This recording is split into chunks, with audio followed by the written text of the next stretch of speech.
Hello guys, അപ്പം ഇന്നത്തെ ഞങ്ങളുടെ ഒരു കോളേജ് ഡേ കാണാം.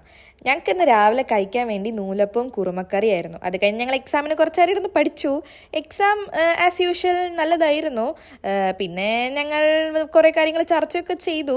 രക്ഷയ്ക്ക് എക്സാം സ്വതവേ എളുപ്പമായിരുന്നു എന്നാണ് പറഞ്ഞിട്ടുള്ളത്. തള്ളായിരിക്കും. പിന്നെ അത് കഴിഞ്ഞ് ഞങ്ങൾക്ക് വീഡിയോ പ്രൊഡക്ഷൻ്റെ ക്ലാസ് ഉണ്ടായിരുന്നു.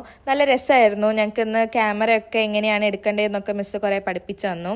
നല്ലൊരു സെഷനായിരുന്നു. ഞങ്ങൾ കുറേ ഫോട്ടോയൊക്കെ എടുത്തു. അത് കഴിഞ്ഞിട്ട് ഉച്ചയ്ക്ക് ഇന്ന് ഫുഡിന് ചോറും മോരുകറിയും ക്യാബേജും പിന്നെ ദേവുവിൻ്റെ സ്പെഷ്യൽ ഒരു അച്ചാറൊക്കെ ഉണ്ടായിരുന്നു. അത് കഴിഞ്ഞിട്ട് ഞങ്ങൾ ക്ലബ് ഇനോഗ്രേഷൻ പ്രോഗ്രാമിൻ്റെ പ്രാക്ടീസിന് വേണ്ടി കുറേ സ്ക്രിപ്റ്റൊക്കെ എഴുതലും വായിക്കലൊക്കെ ചെയ്തു. പിന്നെ കുറേ സംസാരിച്ചിരുന്നു. അതിൻ്റെ ഇടയിൽ ഞങ്ങൾക്ക് അഭിനയിക്കാൻ ഒരു ചെറുക്കനെ ആവശ്യമുണ്ടായിരുന്നു. ചെറുക്കനെ തപ്പി നടന്നു. അവസാനം ഇവനാണ് ഞങ്ങളുടെ അഭിനയിക്കുന്ന ചെറുക്കൻ. പിന്നെ ഇത്ര നാളും ഞങ്ങൾക്ക് ഇന്റേണൽ എക്സാം ആയതുകൊണ്ടാണ് വ്ളോഗൊന്നും അങ്ങനെ വരാതിരുന്നത്. പക്ഷെ ഇനി വ്ളോഗും വീഡിയോസായിട്ട് ഞങ്ങൾ ഫുൾ ആക്റ്റീവ് ആയിരിക്കും. ഇനി ഞങ്ങൾക്ക് കുറേ സർപ്രൈസുകളൊക്കെ വരുന്നുണ്ട്. അപ്പോൾ എല്ലാവരും ചാനലൊക്കെ സബ്സ്ക്രൈബ് ചെയ്ത് ഞങ്ങളുടെ വീഡിയോസൊക്കെ നോക്കി കണ്ടുകൊണ്ടിരിക്കുക. Okay, by.